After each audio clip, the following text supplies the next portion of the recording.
Watch how this static wireframe behaves. A single pulse of energy races down the code, forcing the structure to instantly reassemble and glow. By the end of this tutorial, you will write a specific JavaScript command to successfully intercept and change the text of a live, published web page. To understand how this works, look at this diagram. The rigid skeletal structure is your HTML. The clothing layered on top is the CSS. Finally, this glowing brain drops in. That is JavaScript, the logic that actually causes the page to move and react. To complete today's task, you only need two things: a modern web browser and a basic understanding of HTML tags. Learning this logic allows you to build pages that respond to user data and state changes in real time. It is the transition point from fixed layouts to state-aware applications. We start by storing the new text. This diagram shows transparent containers filling up with geometric shapes. In programming, these shapes are raw data types, like strings or numbers, and the containers holding them are called variables. Define the new text value you want to see on your page, like a new price. To hold this text, declare a variable using the modern const or let syntax. Use const if the value will never change, and let if it will. You might see older tutorials using the var keyword to declare data. Avoid doing this. The var keyword has a hidden danger called hoisting. Watch a data label unexpectedly break out, floating to the top. Modern JavaScript fixes this using block scope. With let or const, data labels are securely locked inside rigid bracket structures, staying where defined. Finalize your variable declaration now in your script or developer console. Utilizing strict block scoping protects your code. It ensures when you start manipulating dynamic content, your data won't leak out and trigger bugs. Now we need to find the specific HTML element you want to change.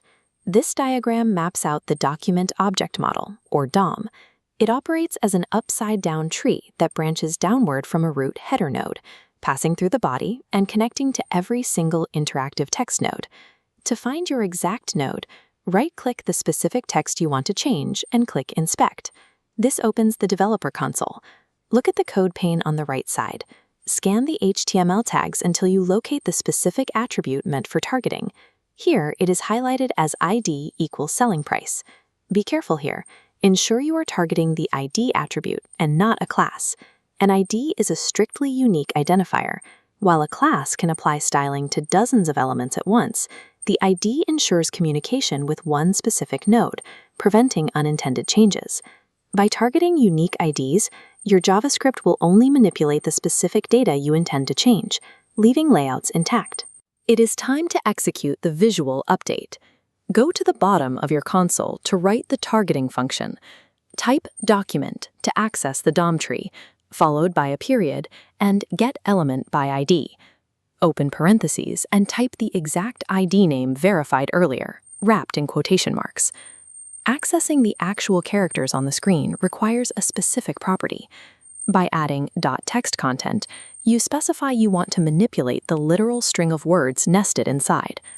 Finally, type an equal sign and assign your block-scoped variable to this targeting string. Press Enter.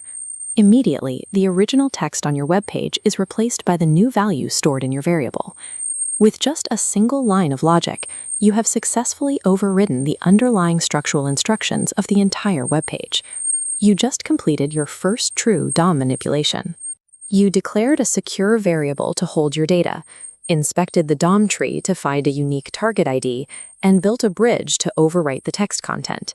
Right now, this happens instantly when the code runs. It doesn't wait for a user to do anything. Your next milestone is to wrap this exact logic into an arrow function. This will allow you to hold the manipulation back, triggering the change only when a user actually clicks a button. This specific connection between stored data, strict logic, and HTML structure is the exact engine that powers interactivity across